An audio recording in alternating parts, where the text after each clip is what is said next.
seeing how many of them have major league time and are still currently playing in the big leagues is really cool to see. Operating an All-Star Game is no easy feat. We were just in like the perfect spot at the perfect time and playing baseball.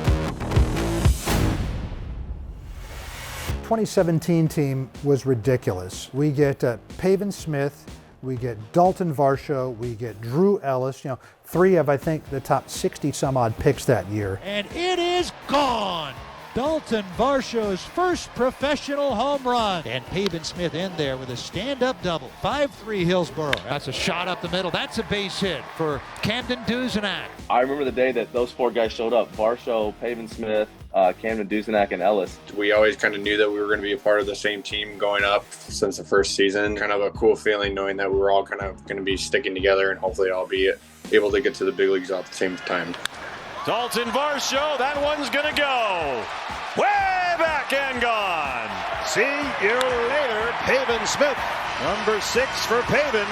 It takes a little bit of pressure off you too, because you've played with these guys for so long that you have someone to confide in. It was fun for me being able to come out, have success right away, and just getting to play the game and do what I've been dreaming about doing for my whole life. They were instrumental parts of our lineup. They played every single day. 3 out of the 4 were all-stars. I didn't realize it at the time when we were here, realizing quite how talented that team was, but now seeing how many of them have major league time and are still currently playing in the big leagues is really cool to see. In 2017, the Hops hosted the All-Star Game for the league.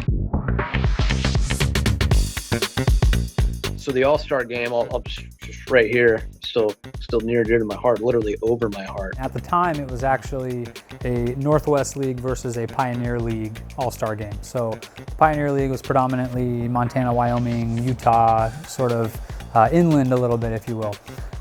Same level of talent overall for the most part, just kind of a different region. I don't remember how many years we went after it, but it was a competitive process. Working with KL to help him make the presentation, all the materials at the winter meetings to try to earn the bid. We earned the bid, we got it, and it's a celebration. But then you're also like, shoot, now we got to put this thing on. Planning started very early on, just trying to get the wheels spinning about how do we make this the best one yet. And our goal was we wanted to put on the best All-Star Game experience that's existed. And we were bent on making it something that the players really enjoyed, as well as the fans. Operating an All-Star Game is no easy feat. It's the hardest I've ever worked in my entire adult life.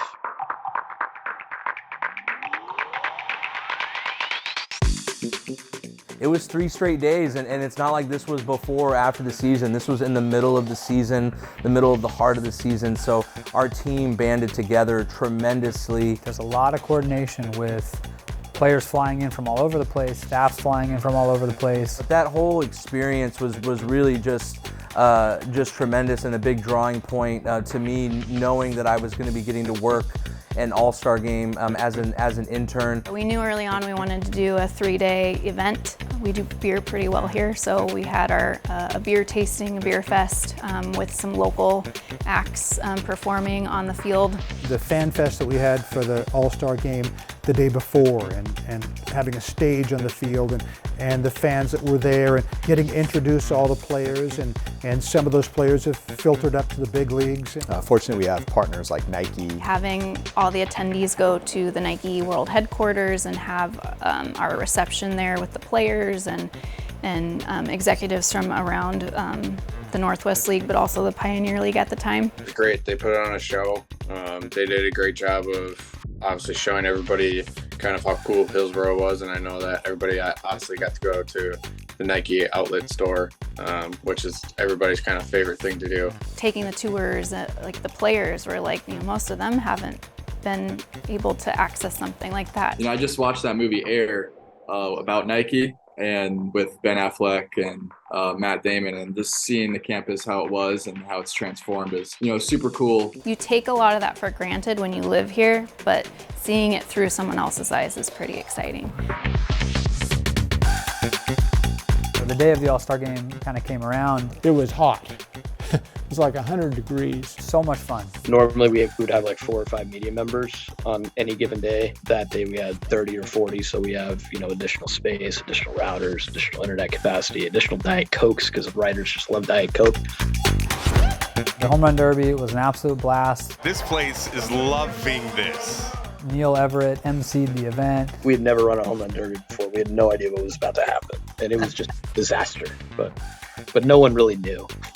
Home Run Derby, being able to just to sit there and watch and, you know, kind of get that experience like the big leaguers do, where they just, you know, they're kind of, you know, encouraging their teammates that are in it. You know, to go back now and check and see who was on the list of the All-Star teams and to see where they've progressed has been really fun, because, you know, it's not just the Hops that we're seeing as future major leaguers, but it's all of the other teams and their players and their All-Stars as well. Setting back on the ball is Malik Ziegler to the track, reaches up, makes the catch as he tattoos himself on the batter's eye.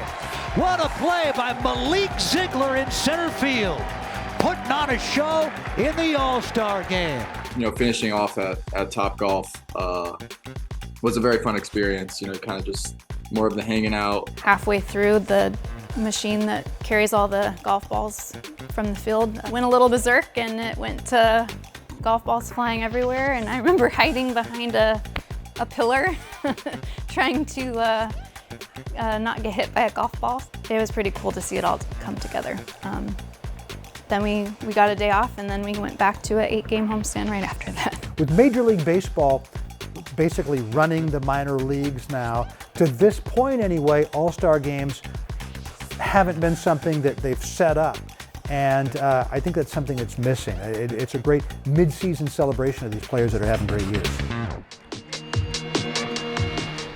The thing that sticks out to me most that year is the Eclipse game down at Salem Kaiser. Salem happened to be in the path of totality, so they were one of the few places in the United States that were going to have the best view, the best angle of this eclipse. We had to leave at like 6 in the morning. We were all kind of frustrated that we had to play that early to get this game in. Sports Illustrated was there. I think ESPN was there. NASA was there. I mean, just the place was filled up. We worked countless hours, I think, to have a little bit of a weird day in the middle of the season where that was the focus of the day, and it wasn't necessarily baseball, but it was going to be this awesome thing.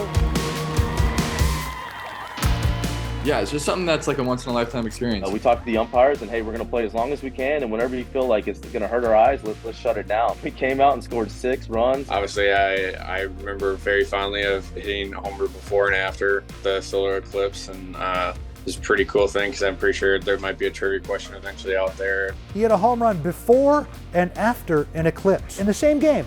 How many people can say that? We stopped the game for an hour, hour and a half. We put the glasses on, and just to see those guys take that moment in. That was probably one of the coolest things that I've ever seen in my life. We were just in like the perfect spot at the perfect time and playing baseball. You don't really get to see it that often. And for us to play a game while it actually happened was a pretty amazing moment. I think one of the baseballs went up to Cooperstown. I think it's the only game that's been stopped because of a solar eclipse. Man, there were a lot of cool things during that year. There's a line drive, caught at first base. Liner back to the mound and right into the glove of Tyler Keel. Caught down by his knees by McCanna. What a play. Diving stop at second by Grosjean back of the bag. Throws low, it's picked out by Tufts. He tries to dart his way back to the bag, and he got there. Diving stop by Dusenek. Oh, baby, you know it. And the Hillsboro Hops have won it in the bottom of the 9th. It is gone. A walk-off home run for Drew Ellis. And they are all hopped up.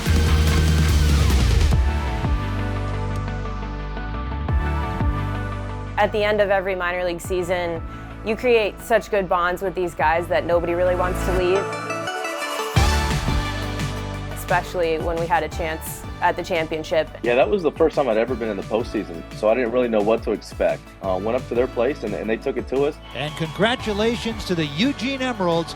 They're going back to the Northwest League Championship Series to try to defend their crown. That puts an extra damper on having to leave all your friends. You know, just hit us, it was done, it was over with. It was going to be the last time that team would be together. In this sport, you have to go through all those little things to kind of get to where you want to get to. And I just know when I'm able to share those moments with all the guys I've been through all the minor leagues and have those moments, it's a lot of fun. See your friends, have success. I think that's the cool thing. They talk about, the team being a family, and I don't think that always happens on every team. But that team stands out to me as one that definitely was, and we definitely created this environment that everybody had each other's backs, and you just really were friends with everybody. It was such a special group to get an opportunity to lead and manage my first year.